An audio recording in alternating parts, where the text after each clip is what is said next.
What if I told you that our fascination with psychological horror isn't just about seeking cheap thrills, but about something much more profound? What if the discomfort we feel playing games like Silent Hill is actually a doorway to understanding parts of ourselves that we've learned to suppress? I am Robbie, and this is Design Imperative.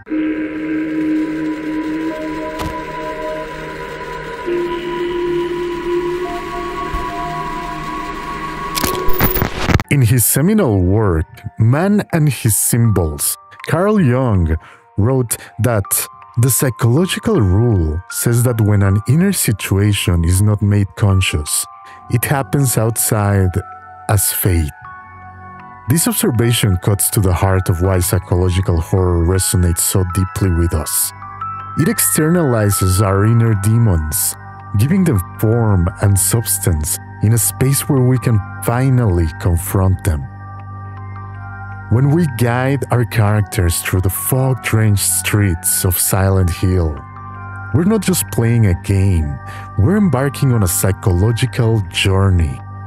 The abandoned buildings, distorted creatures, and nightmarish landscapes aren't random elements designed merely to frighten us. They're manifestations of trauma, guilt, and the repressed aspects of human consciousness. Silent Hill doesn't just present us with monsters to defeat. It confronts us with ideas that challenge our understanding of ourselves. The game asks us, what lies beneath your carefully constructed persona? What hidden guilt or trauma shapes your perception of reality? How far would you go to deny the truth about yourself? These aren't comfortable questions, but they're necessary ones. By placing ourselves in these virtual worlds, we create a safe distance from which to explore the darkest corners of the human experience. We can face our fears without being consumed by them. Consider the character of James Sunderland in Silent Hill 2, a man drawn to the town by a letter from his dead wife. As players, we gradually discover that James's perception of reality is warped by his inability to accept his own actions. The town becomes a manifestation of his guilt and denial, a psychological purgatory he created for himself. This mirrors our own tendency to create elaborate narratives that protect us from painful truths. We all have our own personal Silent Hills, internal landscapes shaped by our own unacknowledged fears and desires. But why would we willingly subject ourselves to these uncomfortable experiences? Because there's growth in confrontation.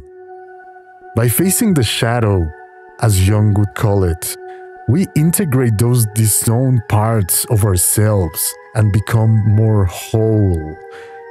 Dostoevsky understood this when he wrote, "Pain and suffering are always inevitable for a large intelligence and a deep heart." There's wisdom in this perspective. The recognition that meaningful growth often requires us to venture into uncomfortable territory. The most profound insight these games offer isn't about fear or horror at all. It's about the nature of happiness. Our culture bombards us with images of what happiness should look like: material success, physical perfection, constant pleasure. But this game suggests an alternative view. The true contentment comes not from avoiding darkness, but from acknowledging it.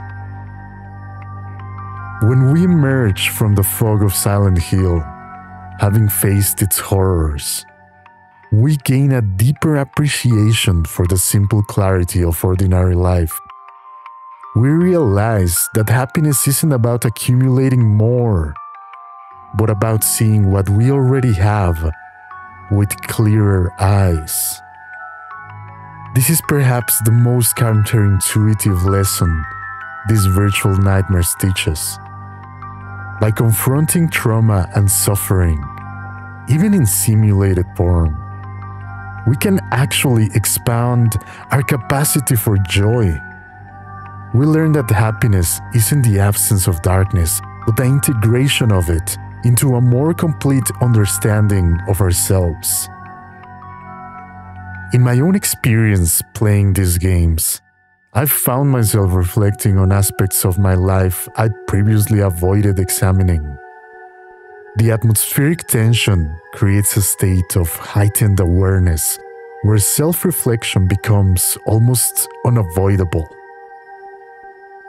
So the next time you pick up a controller and prepare to enter a world of psychological horror, remember that you're doing more than just playing a game.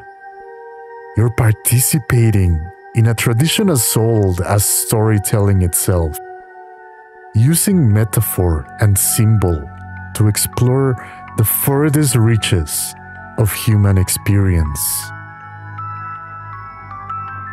The fog in Silent Hill clears only when we face what lies within it.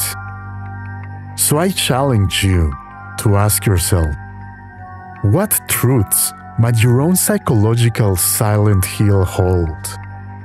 What parts of yourself await discovery in those shadowed corners of your mind?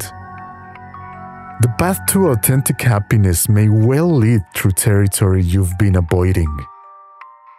And who might you become when you finally emerge from the other side of that fog?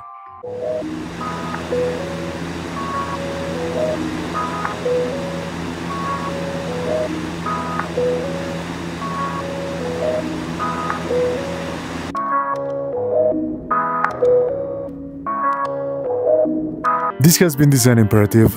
I'm Robbie. Thank you so much for watching. If you like this video, please leave a comment, leave a like, subscribe. It helps me out so much. You have no idea. If you really like it, there's going to be a Ko-Fi link down in the description. Over there, I do early access, so you get to watch these Design Imperatives 1 week in advance, plus audiobook readings once a month for supporters. I'll catch you guys next time. Until then, stay plugged in, stay connected, stay safe. Robbie out. Ciao, ciao.